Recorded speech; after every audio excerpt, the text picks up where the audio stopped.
नमस्कार मंडळी, कशा आहात बेटा? मजेत ना? स्वस्थ रहा, मस्त रहा आणि सगळ्यात महत्वाचं बेटा पीडब्ल्यू सोबत अभ्यास करत रहा. मी तुम्हा सगळ्या लोकांचं स्वागत करत आहे या अमेझिंग वंडरफुल प्लॅटफॉर्म वरती, ज्याचं नाव आहे बेटा फिजिक्स वाला. आणि सगळ्यात महत्वाचं हे online as well as offline, हा तेवढाच पॉवरफुल प्लॅटफॉर्म आहे. मी आहे तुमचा फिजिक्स टीचर अनिकेत सर आणि मी तुमच्यासाठी घेऊन आलोय टार्गेट सिरीजचा अजून एक व्हिडिओ. या व्हिडिओमध्ये बेटा आपण पाहणार आहोत साऊंड. आपण साऊंड या चॅप्टर वरती सीईटी मध्ये कशा पद्धतीने क्वेश्चन विचारले आहेत, किती वेटेज आहे, याला मी किती वेळ दिला पाहिजे जेव्हा मी सीईटी साठी अभ्यास करणार आहे. तर या ज्या काही तुमच्या मनामध्ये विचार असतील किंवा काही डाउट्स असतील ना बेटा, आय होप की या वीडियो मध्ये ते तुमचे सगळे डाउट्स क्लियर होतील. सो देखो बेटा, साउंड देखा जाए तो ये चैप्टर हमने 11th में सीखा था. ये 11th वाला चैप्टर है बेटा. और मुझे पता है आपने 11th में क्या किया है, किस तरह से किया है, कैसे किया है. तो चलो, ये तो चलो पिछली वाली बातें हैं, लेकिन अभी अपने पास टाइम है बेटा. अभी हम बहुत ही अच्छी तरीके से इसके ऊपर काम कर सकते हैं. तो समझ लेते हैं अगेन चैप्टर वेटेज और इसमें कौन से इंपॉर्टेंट टॉपिक्स है उसके बारे में हम यहां पे डिस्कस कर लेते. देखा जाए तो इसका वेटेज 1 मार्क का ही है बेटा. देखा जाए तो इसका वेटेज 1 मार्क का ही है. अब मैं ऐसा क्यों लिख रहा हूं तो ये मुझे समझ में आ जाएगा आगे वाले स्लाइड के ऊपर. तो देखो यहां पे ईयर वाइज एनालिसिस है 2021, 2022, 2023. मैं यहां पे कोविड बैच का जो एग्जाम हुआ था उसको इंक्लूड नहीं कर रहा हूं, क्योंकि वहां पे 70% सिलेबस के ऊपर ही क्वेश्चंस आए थे, जो कि बहुत ही रिपीटेड क्वेश्चंस थे और नंबर ऑफ शिफ्ट्स मेरे बहुत ज्यादा हुए थे उस वक्त. तो देखा जाए तो उस वक्त बहुत सारे क्वेश्चंस आए थे रिपीटेडली, इसीलिए मैंने यहां पे 2021, 22 और 23 का डेटा लिया है. तो देख सकते हो नंबर ऑफ शिफ्ट है मेरे पास 12, 11 और 12 लगभग. फिर से वही चीज, अगर यहां पे मेरा कुछ डेटा गलत हो तो आप लोग कमेंट सेक्शन में बोल सकते हो, कोई इश्यू है नहीं. I will update at my and बेटा. तो देखो 2021 में इसके ऊपर सिर्फ 7 क्वेश्चन आए थे. 2022 में देखा जाए तो 9 क्वेश्चन आए हैं. 2023 में देखा जाए तो फिर से 9 क्वेश्चन आए. तो मतलब ये क्या हो रहा है बेटा, तो किसी किसी शिफ्ट में तो इसके ऊपर क्वेश्चन भी नहीं आया है.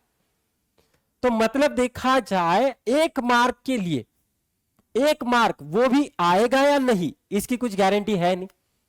अगर 1 मार्क के लिए ये चैप्टर है, अगर 1 मार्क के लिए चैप्टर है बेटा, तो इसमें मुझे कौन से टॉपिक्स प्रिपेयर करने हैं वो समझ लेना, क्योंकि मैं इसको बिल्कुल भी ज्यादा समय नहीं दूंगा, क्योंकि इसके ऊपर ज्यादा क्वेश्चंस बनते नहीं. हाँ, लेकिन एक इंपॉर्टेंट चीज, इसके जो क्वेश्चंस है ना, बहुत सारे क्वेश्चंस मेरे सुपरपोजिशन ऑफ वेव्स में जा चुके होंगे, क्योंकि ये दोनों चैप्टर्स मेरे रिलेटेड है.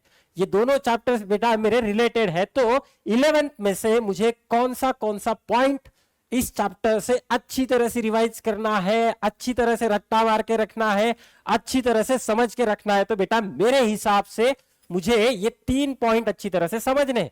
Variation of speed of sound, temperature, pressure, humidity, इसके साथ स्पीड किस तरह से वैरी होता है, इसका एक फॉर्मूला है, लैप्लास करेक्शन है, न्यूटन्स फॉर्मूला है बेटा. ये 2 चीजें याद रख लो. प्रेशर और टेम्परेचर का भी वेरिएशन किस तरह से, ये भी चीजें याद रखना. डेंसिटी का भी वेरिएशन मुझे याद रखना है. अगर ये चीज कर लेते हो तो यहां पे आपका ऑलमोस्ट 50% चैप्टर कवर होता है. उसके बाद डोपलर्स इफेक्ट. डोपलर्स इफेक्ट आप लोगों ने देखा है बेटा. डोपलर्स इफेक्ट का सिर्फ एक ही फॉर्मूला है, उसे अगर मैं ट्रिक के साथ याद रखने की कोशिश करता हूं तो डोपलर्स इफेक्ट के जो भी क्वेश्चन है वो बेटा उसका मुझे आंसर मिल जाएगा. अब ये जो मैथमेटिकल इक्वेशन है, किसी भी वेव का मैथमेटिकल इक्वेशन है, साउंड वेव रहेगा, लॉन्जिट्यूडनल वेव्स होंगी, ट्रांसवर्स वेव्स होंगी, अलग अलग टाइप के वेव्स है, इलेक्ट्रोमैग्नेटिक वेव्स है, इसके इक्वेशंस होते हैं बेटा. तो यही इक्वेशन हम 12th में भी सीखते हैं सुपरपोजिशन ऑफ वेव्स में. ओके, तो ये थोड़ा सा इंपॉर्टेंट है, क्योंकि इसके ऊपर क्वेश्चन बनता है एग्जाम में, सीडे एग्जाम में इसके ऊपर क्वेश्चन बनता है. तो देखो किस तरह से क्वेश्चन बन रहा है. मुझे यहाँ पे इक्वेशन दिया गया है ए sine omega T minus K X plus pi by 3. तो इनिशियल फेज एंगल, ये सारी चीजें दी गई है और मुझे यहाँ पे पूछा गया है बेटा द वेलोसिटी ऑफ वेव. मुझे यहाँ पे क्या पूछा है, वेलोसिटी ऑफ वेव्स, अलग अलग ऑप्शन है, तो मुझे इसको कंपेयर करना पड़ेगा इसके साथ। A sine omega T minus K X plus initial phase angle phi, तो बेटा कंपेयर कर लो, वेलोसिटी मुझे मिल जाएगी, ओमेगा के का रेशियो ले लो, मुझे वेलोसिटी का आंसर मिल जाएगा। तो ये इंपॉर्टेंट है, समझ लेना।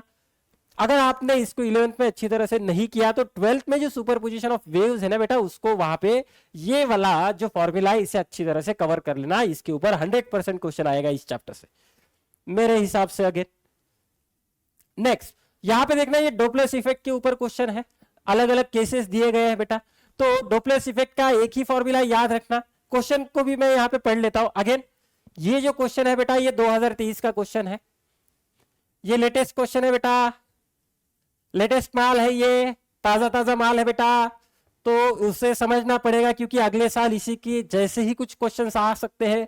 तो देखो ये भी हो सकता है इस साल का क्वेश्चन अगले साल रिपीट भी हो जाए, तो समझना पड़ेगा मुझे। In the first case an observer moves towards the stationary source of sound with speed 50 metre per second, and in the second case the observer is at rest and the source moves towards the observer with the same speed of 50 metre per second, then the frequency heard by the observer will be. तो दोनों case में मुझे कितनी frequency मिलती है इसके ऊपर मुझे कैलकुलेशन करना पड़ेगा। तो फॉर्मूला है मेरे पास, फॉर्मूला का अच्छी तरह से यूज करना। आप लोगों को इनमें से कोई एक ऑप्शन मिलेगा, और अगर आप लोगों को आंसर पता है तो बेटा जाके कमेंट सेक्शन में जल्दी से जल्दी इसका आंसर डाल देना और एक दूसरे के साथ क्रॉस चेक कर लेना। मैं यहां पे आंसर नहीं बताऊंगा।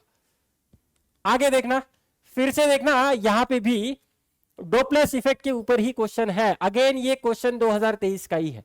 A passenger is sitting in a train which is moving fast. The engine of the train blows a whistle of frequency n. If the apparent frequency of sound heard by the passenger is f. तो इन दोनों के बीच में देखो बेटा direct relation पूछा गया है। Direct relation पूछा गया है, किस तरह से होगा, क्या होगा, अच्छी तरह से दिमाग लगाना। रिलेटिव मोशन है, रिलेटिव वेलोसिटी कितनी है, इसके ऊपर सोचना और आंसर कमेंट सेक्शन में जरूर बता देना।